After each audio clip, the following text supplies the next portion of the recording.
Bom, mostrar um carro que para mim tem uma ligação afetiva muito grande, carro bem interessante da nossa indústria automobilística nacional, cuja segunda geração marcou bastante, que é um Aero Willys 1962 preto bálico interior preto. Eu já tinha dado uma resumida na história da linha Aero no vídeo do Itamaraty Executivo Especial que eu tinha mostrado aqui, né, a miniatura que eu tinha feito. Mas vou dar só uma repaginada por cima aqui. A linha Aero foi desenvolvida nos Estados Unidos no finalzinho da década de 40, começo da de 50, lançado pela Willys Overland, se eu não me engano já sob gestão da Kaiser, né? Se eu não me engano foi em 53, 51 ou 53 que saiu a linha Aero nos Estados Unidos, constituída de 3 versões, né? O Aero Ace, o Aero Wing e o Aero Eagle, se eu não me engano. E posteriormente teve o Custom e o Bermuda, que era o modelo de 2 portas. A produção acabou sendo um fiasco, né, porque o gosto do mercado americano não queria carros que para os padrões deles fossem compactos e econômicos. Eles queriam carros maiores que gastassem muita gasolina. No caso dos V8 da época lá, os Thunderbird, Corvette, depois teve os Bel Air também, Fairlane, toda aquela gama que o pessoal conhece dos carros icônicos, né? Teve os Plymouth também, os Belvedere, os Fury, toda aquela gama de carros grandes que todo mundo conhece e admira bastante. Mas os carros pequenos não emplacaram. No caso da Cinca, aliás, no caso da Ford, né, o projeto do Vedette que estava sendo desenvolvido foi enviado para a França, que posteriormente a Ford França foi adquirida pela Cinca, e o novo carro que ia ser o Ford Vedette acabou virando o Cinca Vedette, a versão Chambord foi produzida aqui no Brasil de 59 a 67, né, que originou toda aquela gama que nós conhecemos. E no caso da Willys, ela acabou dando um tiro no pé de efetivamente lançar esse carro no mercado americano, e fracassou a ponto de a produção ser encerrada em 55 e todo o ferramental começar a ser transladado aqui para o Brasil ainda no mesmo ano. Que a Willys já estava instalada aqui no Brasil desde 1952. Em 53 teve a compra pela Kaiser e posteriormente também a Kaiser começou a transferir todas as operações dela, concentrar os esforços na Argentina, onde foi fundada as Indústrias Kaiser Argentina, ou AICA, que também produziu alguns modelos que nós tivemos aqui, né, como a linha Renault Dauphine e Gordini. Teve alguns modelos da Kaiser também que foram produzidos lá, mas teve a Willys Estancieira, né, que era a versão deles da nossa Rural. E os Jeeps também foram todos produzidos lá. A Kaiser realmente ela se concentrou bastante na Argentina. Mas mesmo assim a linha Aero começou a ter seu ferramental mandado para o Brasil. E a produção começou efetivamente, né, o lançamento se deu efetivamente no dia 25 de março de 1960. Inclusive tem até a foto no livro do José Vignoli, que mostra um Aero descendo uma rampa na linha de montagem, um Aero preto, em 1960, com cartaz em cima, anunciando a data e falando 25 de março de 1960, lançamento do novo Aero Willys e tal, um produto da marca Willys Overland. E causou um certo alvoroço na época, né? Foi o segundo carro grande, para os padrões do nosso segundo carro grande produzido aqui. O primeiro tinha sido o Cinca Chambord em 59, né? Se eu não me engano foi em março de 59 que saiu os carros da linha Cinca, né? E exatamente um ano depois começou a produção do Aero aqui. E um mês depois, né, quase um mês depois, a Fábrica Nacional de Motores, né, no dia 21 de abril de 1960, exatamente dia da inauguração de Brasília, a FNM lançou o famoso JK, né? E aí ficou a briga entre os 3 modelos no mercado dos carros grandes nacionais, até o lançamento de veículos mais modernos que foram rebaixando, entre aspas, de categoria, né? Rebaixando esses modelos de categoria. Esses modelos que eram considerados grandes até o lançamento do Galaxy, né? Posteriormente com o lançamento da linha Galaxy, depois com o lançamento dos Dodge e tudo, foram rebaixados à categoria de carros médio grandes, né? Mas voltando um pouco na história, Em 25 de março de 1960 foi lançado esse modelo do Aero, né? Que é um mix das outras versões, né? Ele é o Aero 4 portas, assim, o básico normal, né? O modelo tradicional de 4 portas, mas ele tem alguns elementos de cada um das versões que foi produzido nos Estados Unidos, né? Eu não sei especificar exatamente, mas o nosso Aero ele tem elementos do Custom, tem do Bermuda, tem do Wing, tem do Lark, tem do Eagle. Ele tem alguns elementos de cada um desses modelos. Tanto que na propaganda de 1960, no lançamento, uma das propagandas de lançamento, a Willys não tinha nenhum carro pronto para poder apresentar, né, de press release. Então eles pegaram um Aero Custom 55 preto e colocaram na frente de um palacete, de um edifício, alguma coisa assim, com um casal chegando e um motorista particular abrindo a porta para eles. Pois bem, em 1960 teve o lançamento desse carro. Ele tem algumas diferenças em relação ao modelo que está aqui, que é o 62.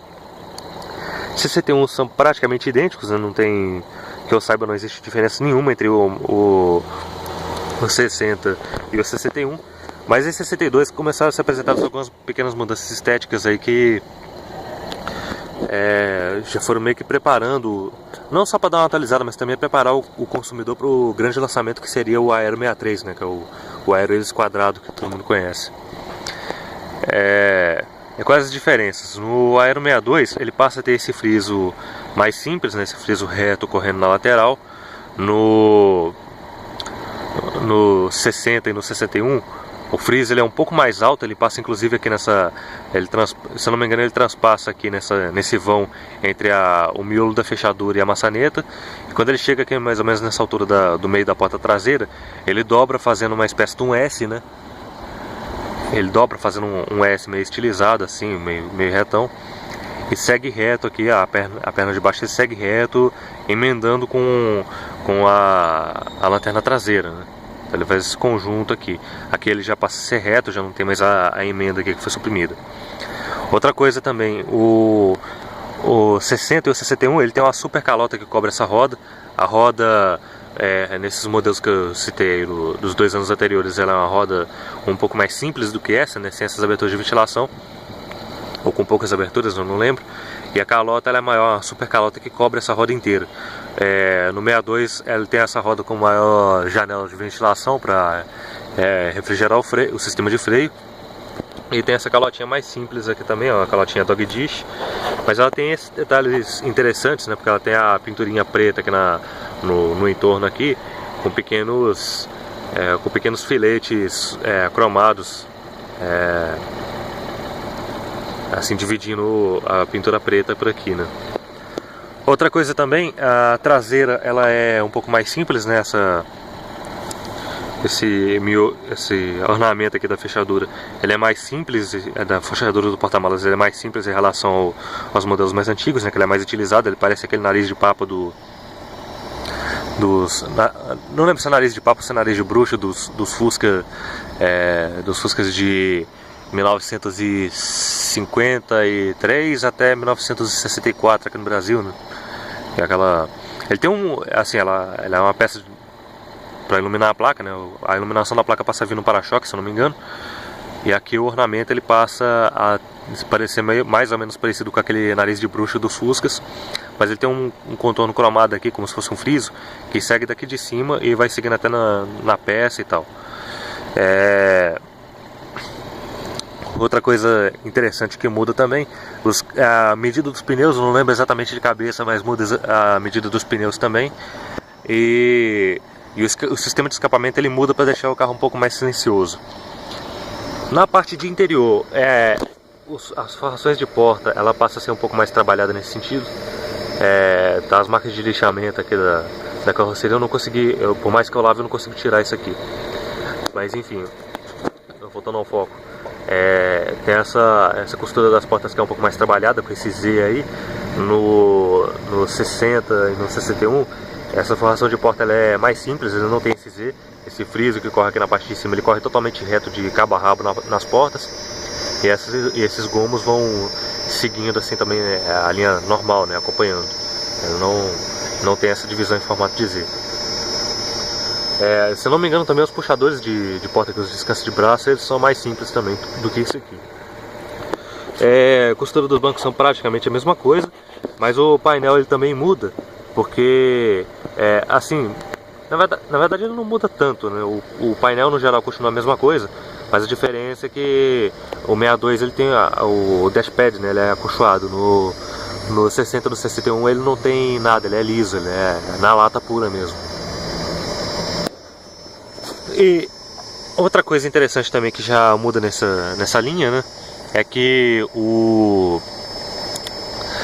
é abolido em 62, por conta dessa mudança do friso, é abolido em 62 a opção de pintura sair blusa.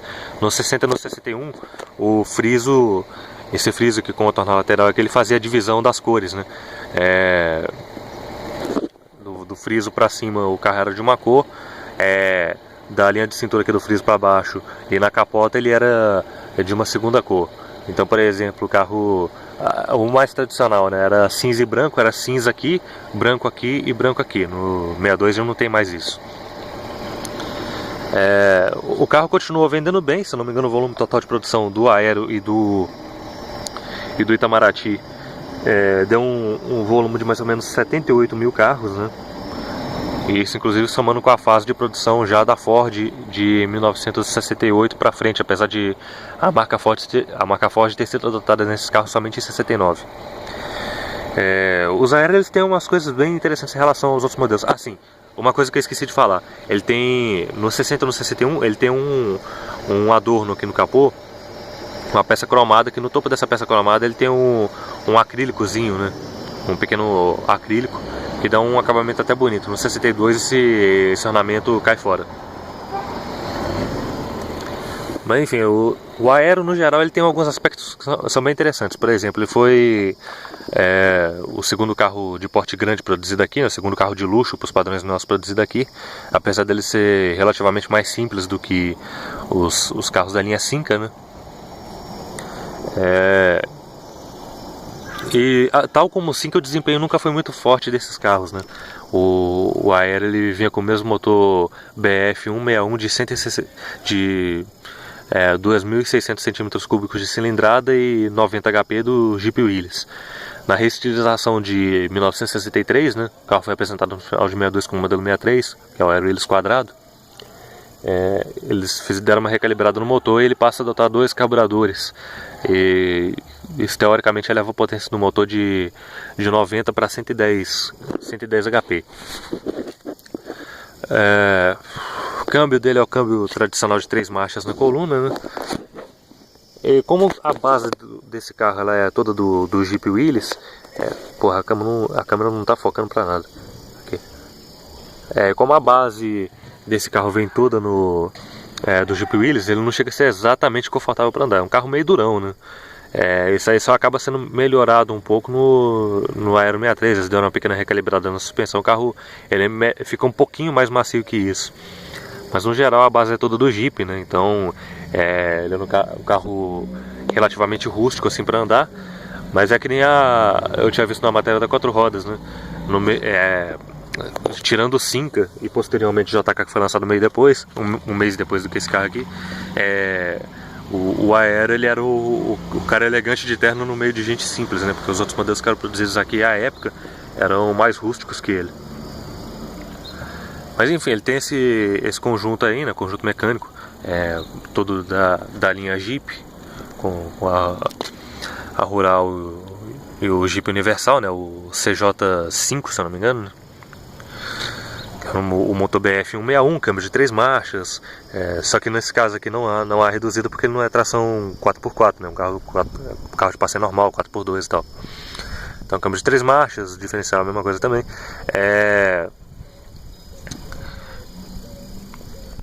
E o Aero ele tem algumas coisinhas interessantes. Por exemplo, normalmente, assim, lógico que isso aqui é uma miniatura, não dá pra fazer, não tem nem como mostrar. A não ser que eu tivesse todo o ferramental e gabarito da Highway 61, né? Não custa falar esse nome em inglês. Mas a Highway 61, ela tem um padrão de acabamento tão elevado nas miniaturas que ela faz, que ela consegue fazer os quebra-ventos abrindo. Mas eu não tenho condição de fazer isso, miniatura artesanal, fica meio complicado.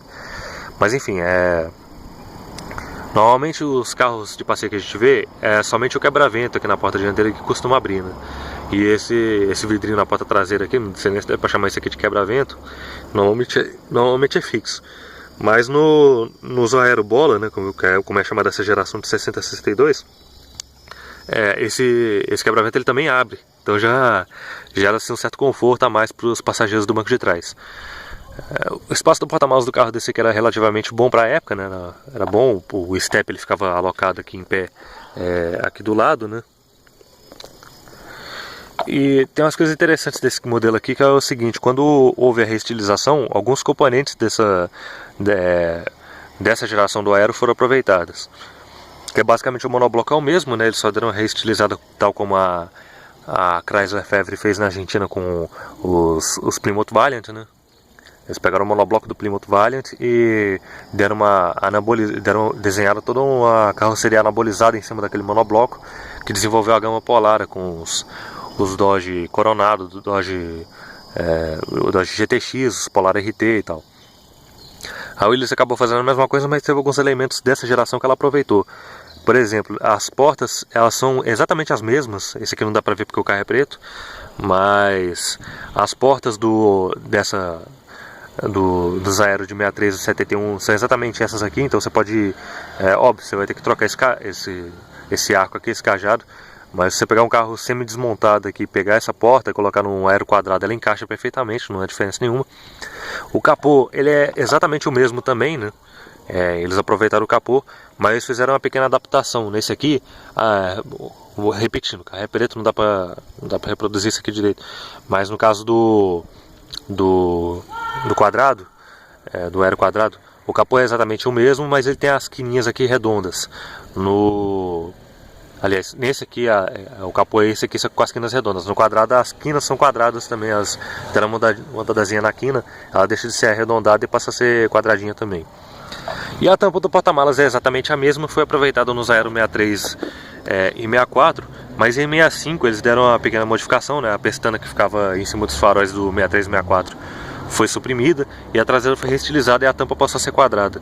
Mas essa tampa traseira foi aproveitada nos Aero até 1964. Bom, agora contando um pouco da relação pessoal com esse carro aqui, eu fiz essa miniatura de certa forma para poder homenagear os meus avós paternos. A minha avó, ela sempre contava que teve um Aero Willys 62 preto, mas no caso dela, ela falava que o carro dela era um 4 cilindros, né? Muito possivelmente por conta daquela fase de crise do petróleo e tudo mais, o proprietário anterior ao meu bisavô, né? Meu bisavô foi dono desse carro e revendeu ele para a minha avó. Possivelmente o antigo proprietário trocou o motor original por um motor de 4 cilindros de Opala, ou então de 4 cilindros de Maverick, vai saber. Mas pegou um motor de 4 cilindros e botou nesse carro. Esse carro foi revendido pro meu bisavô Jamil, que era meu bisavô pai da minha avó paterna, né? E ele revendeu para minha avó, que usou o carro durante um bom tempo. Meu avô mesmo já fala que apesar do carro ser meio durão para andar, ele era absolutamente novo, assim, em questão de ajuste. As trocas de marchas eram absolutamente macias. É até relativo essa questão da lembrança, porque o meu avô, que dirigiu o carro, ele lembra que o carro era macio para andar. Mas o meu pai, que era pequeno nessa época, era passageiro, ele lembrava que o carro era muito seco para andar. Então, muda-se assim a percepção tanto de quem dirige como quem vai só de passageiro, né? A pessoa que está dirigindo realmente sente mais as coisas, né? E no caso, assim, o meu avô, ele fala, né? Meus avós ainda estão vivos, graças a Deus. Pelo menos os avós paternos, né? O materno só tá, meu avô ainda vivo. Minha avó faleceu ano passado. Mas o meu avô, ele lembra que esse carro era muito bom para andar e tal, e que os únicos inconvenientes que o carro tinha, além do motor ter sido trocado por um 4 cilindros, era a pintura do teto do porta-malas e do capô estava começando a branquear, né? O sol estava começando a queimar a pintura do teto do porta-malas e do capô, mas no geral o carro era absolutamente novo. Mas isso aí já foi nos anos 70, o carro já não estava valendo mais muita coisa, né? E posteriormente a minha avó trocou esse carro por um toca-discos. O carro, inclusive, ele foi repassado para um irmão da minha avó, que era muito próximo dela, meu tio-avô Jamilinho, né? E sumiu com o carro, não se sabe exatamente o paradeiro do que foi feito com o carro, mas a minha avó ela passou o carro para ele e trocou de um toca-discos. Então já mostra como é que os carros já estavam valendo nessa fase dos anos 70 aí, após a crise do petróleo. Os carros que sucederam esse carro aqui, como os carros da NH, esses Dodge, eram carros que passaram a não valer nada, e esses carros que na época do lançamento desses modelos que eu citei e que já não valiam nada passaram a valer menos ainda, né?